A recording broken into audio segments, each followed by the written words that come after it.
Your doctor never told you this, and honestly, that's not entirely their fault. There's a list of 7 foods, ordinary foods, nothing exotic, nothing expensive that researchers have now confirmed can directly intervene in the biological mechanisms that cause brain cells to die. Not slow it down a little, intervene.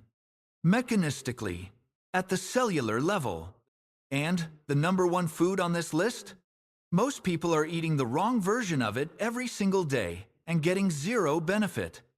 I'll tell you exactly what that mistake is, but first, I need you to understand something that changes everything about how you think about your own brain. Your brain is not aging passively. It is not sitting still and slowly fading the way an old photograph does. Every single day, your brain is physically rebuilding itself. Scientists call this neuroplasticity, the brain's ability to form new connections, strengthen existing pathways, and yes, even grow new neurons in certain regions. This is not a theory. It has been confirmed by clinical imaging and decades of research. Your brain at 70 is still capable of rewiring itself. But here's the part nobody tells you. What you eat is one of the most powerful signals telling your brain how to rebuild. Food is not just fuel. Food is information. Every meal sends a chemical message that either tells your neurons to repair and grow or to inflame and deteriorate. That means the foods on your plate right now are either working for your brain or against it. And most people over 60 are unknowingly eating in a pattern that accelerates the exact processes that lead to memory loss, slower thinking, and cognitive decline. That stops today. Because what you're about to hear isn't general wellness advice. This is a breakdown of 7 specific foods, each one targeting a specific biological mechanism inside your brain, backed by clinical research from Harvard, UCLA, Columbia University, and the University of Rush. I'll tell you what each food does at the cellular level, how much you actually need, and the mistakes most people make that cancel out the benefits entirely. Stay with me through all 7, because number 4 is the one that surprised me the most, and it's probably sitting in your kitchen right now. Let's start with number 7, because I want to build up to the most important ones. And number 7 sets the foundation for everything else to work. Number 7, extra virgin olive oil. I know what you're thinking. I've heard olive oil is good for you.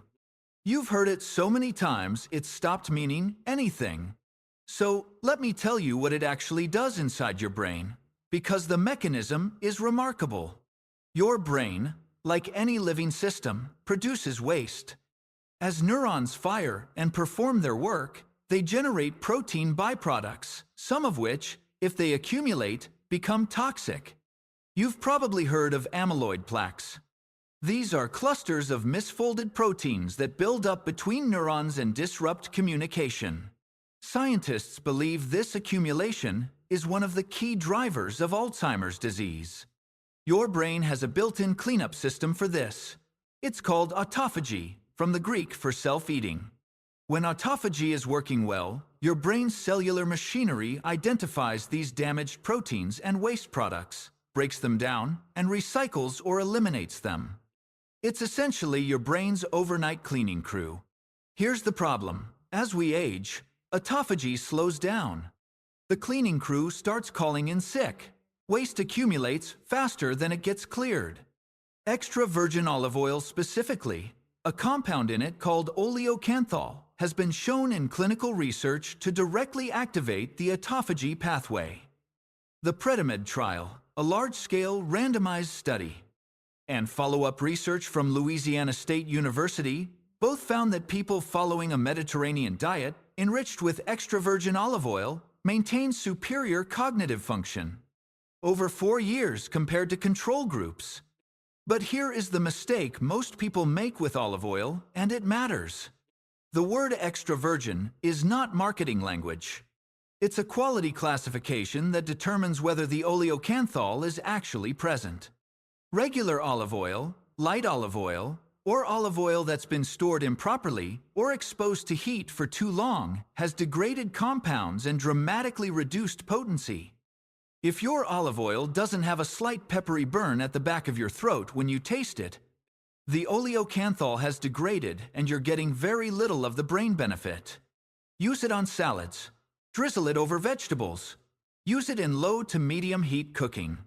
1 to 2 tablespoons a day is sufficient. That's all. 1 or 2 tablespoons that tell your brain's cleanup system, stay active. Number 6. Dark chocolate 70% cacao or higher. Before you feel too good about this one, let me be clear about what type and how much. Because the devil is in the details here. The brain is one of the most metabolically demanding organs in your body. It consumes roughly 20% of your total blood oxygen and glucose, despite accounting for only about 2% of your body weight. That means blood flow is everything. A brain that isn't receiving adequate blood flow starts losing processing speed, memory retrieval, and mental clarity, sometimes years before any formal diagnosis. Dark chocolate, specifically the flavanols it contains, has been shown to stimulate the production of nitric oxide, a molecule that signals blood vessel walls to relax and widen. More vessel flexibility means more blood flow. More blood flow means more oxygen reaching your neurons. A study published in Nature Neuroscience from Columbia University found that a diet enriched with flavanols specifically improved function in the dentate gyrus, a region of the hippocampus that is one of the first areas affected by age-related cognitive decline. The brain scans of participants who received high flavanol diets looked functionally decades younger than their actual age. 1 ounce per day of chocolate that is 70% cacao or higher. Not a candy bar, not milk chocolate. The higher the cacao percentage, the higher the flavanol content and the lower the sugar content. Which matters because excess sugar drives inflammation, the exact opposite of what we're trying to do.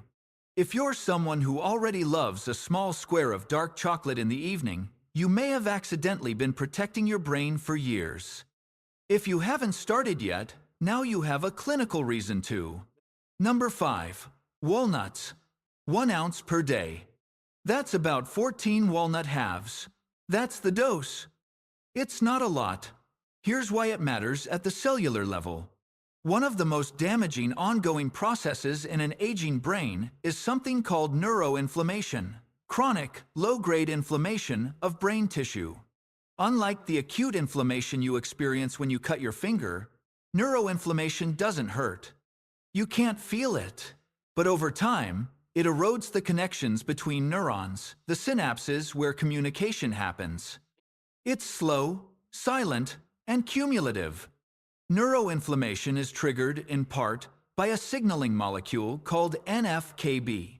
Think of NF-κB as a switch that turns on the inflammatory response. In a young, healthy brain, this switch is tightly regulated. In an aging brain, it can get stuck in the on position, particularly in response to stress, poor diet, and certain environmental exposures.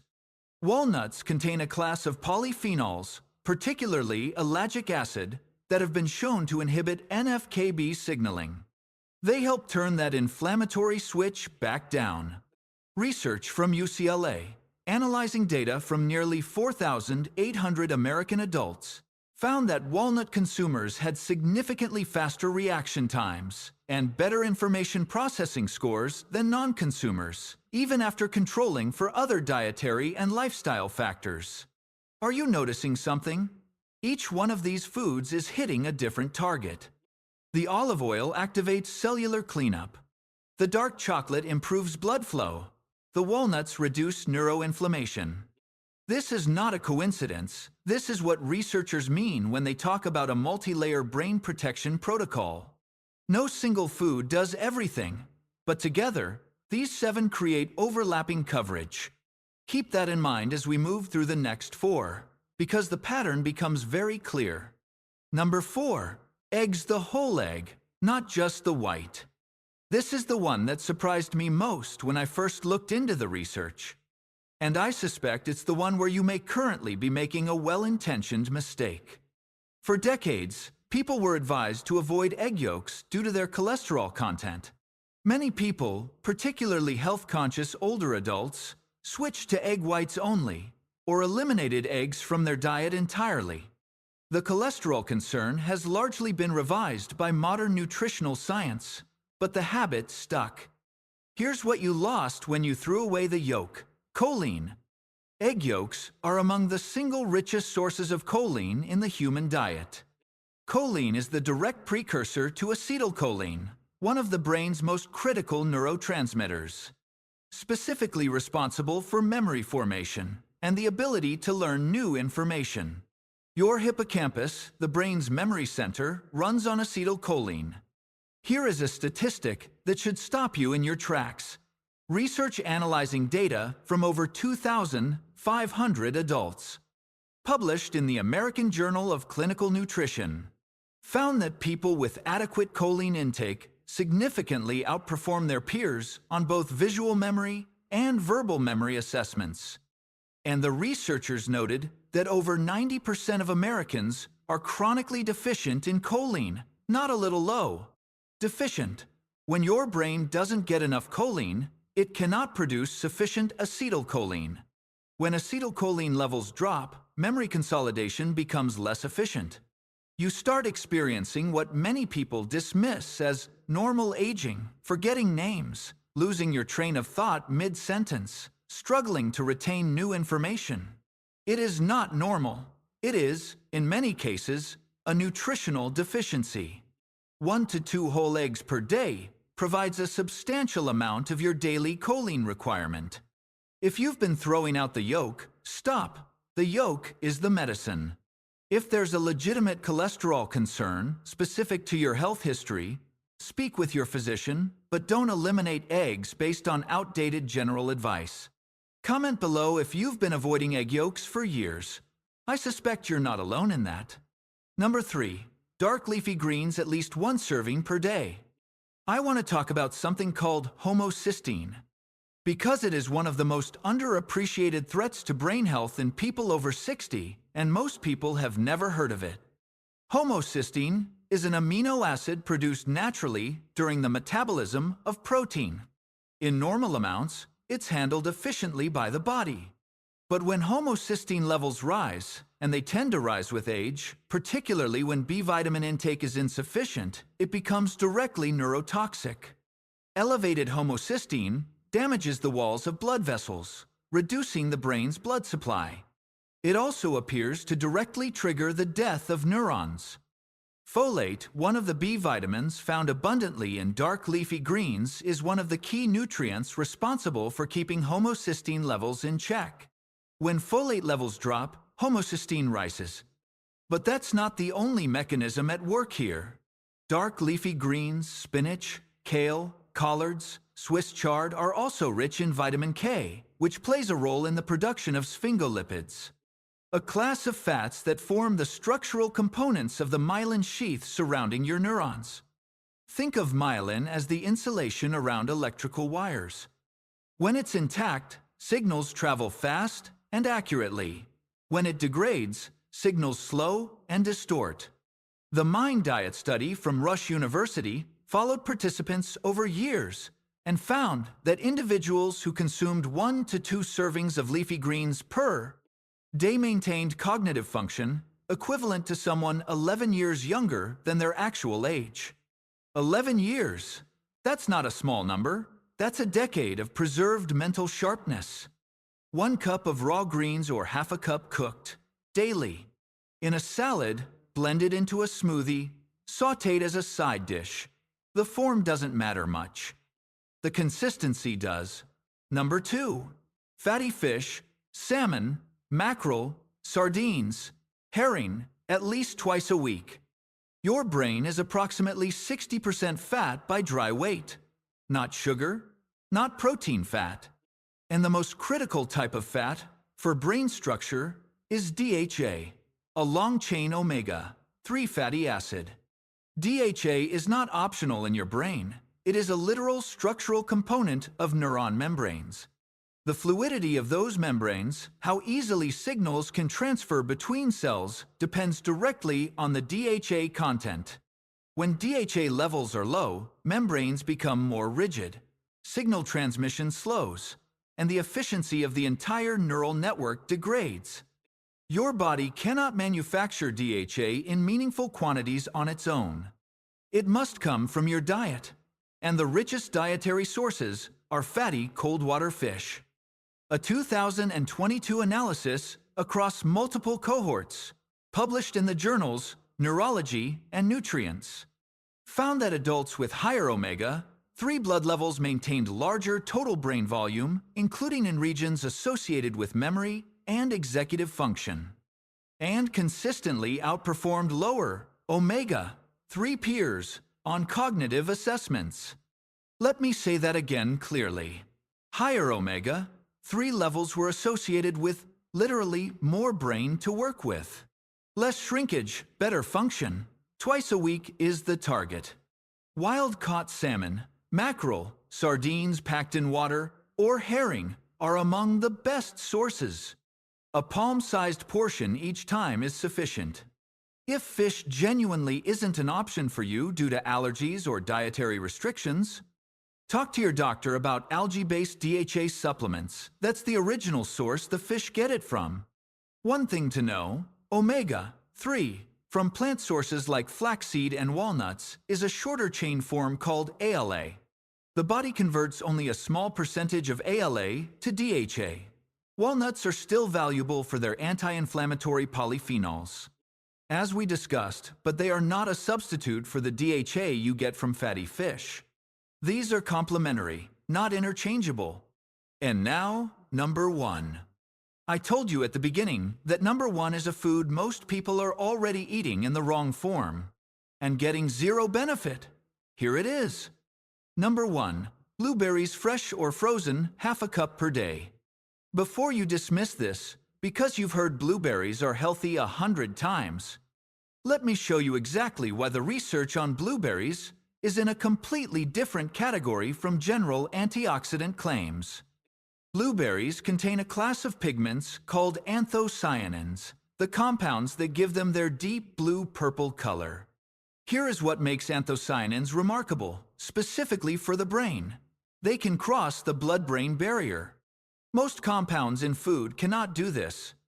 The blood-brain barrier is a highly selective filtering system that prevents most substances from entering the brain's tissue. Anthocyanins get through. Once inside the brain, they concentrate particularly in the hippocampus, the region most critical for memory formation and one of the first areas attacked by Alzheimer's pathology. Inside the hippocampus, they act as potent antioxidants, neutralizing free radicals that damage neurons. And they appear to support the survival and growth of new neurons. The Harvard study that put blueberries on the scientific map followed over 16,000 women as part of the Nurses' Health Study. Published in the Annals of Neurology, participants who consumed the highest amounts of blueberries and strawberries experienced cognitive aging at a rate that was, on average, 2.5 years slower than low consumers, even after adjusting for age, health status, and other dietary factors. 2.5 years. Preserved in your brain from eating half a cup of blueberries per day. Now, here is the mistake I mentioned at the beginning. Most people think of blueberries as a summer fruit. They buy them when they're in season, eat them for a few weeks, and then stop when prices go up or the season ends. This intermittent approach does not deliver the benefits. The research supports consistent, daily consumption. The solution is simple: frozen blueberries. Studies have confirmed that freezing preserves the anthocyanin content almost completely. Frozen blueberries are available year-round. They are significantly cheaper than fresh out-of-season berries, and they deliver the same measurable brain benefit. A half cup of frozen blueberries blended into a morning smoothie, stirred into oatmeal, or thawed and added to yogurt, that's your daily dose. Consistent, affordable, and clinically backed. So let's bring this together, because I want you to leave with a complete picture, not just a list. What you've just heard isn't 7 random superfoods. It's 7 foods, each targeting a different layer of the same problem: the biological processes that cause a brain to deteriorate as it ages. Extra virgin olive oil activates autophagy, your brain's waste-clearing system. Dark chocolate improves blood flow to oxygen-hungry neurons. Walnuts suppress the neuroinflammation that slowly severs neural connections. Whole eggs provide choline, the raw material your brain uses to build the neurotransmitter responsible for memory. Leafy greens lower homocysteine and protect the structural integrity of your neurons' insulation. Fatty fish deliver DHA, the essential structural fat, without which your neuron membranes literally cannot function at full capacity. And blueberries carry their anthocyanins directly into the hippocampus and defend the region where your memories are made. Together, these 7 foods do something no supplement, no pill, and no single intervention can replicate. They address the problem from multiple angles simultaneously, reinforcing each other's effects. There is no cure for Alzheimer's disease. That needs to be said clearly and honestly. These foods will not reverse established dementia. What the clinical evidence does show, consistently and compellingly, is that the biological processes leading toward cognitive decline are modifiable, and that what you eat is among the most powerful modifiers available to you. The most expensive intervention you'll ever face in your later years is losing your mental independence. The cheapest insurance against it is a half cup of frozen blueberries, 2 eggs, a small piece of salmon, and a handful of walnuts. That's not a complicated prescription. It's not a restrictive diet. It doesn't require giving up foods you love. It requires adding 7 specific foods to a plate you're already filling every day. Here's something I want you to think about as you go about your day after watching this. Brain health is not something that announces itself when it starts going wrong. The changes are gradual, silent. They accumulate over years before they become visible. The people who protect their brains most effectively aren't the ones who react when something goes wrong. They're the ones who made quiet, consistent choices decades earlier. You are watching this right now. That means you're already in that category. You're already thinking ahead.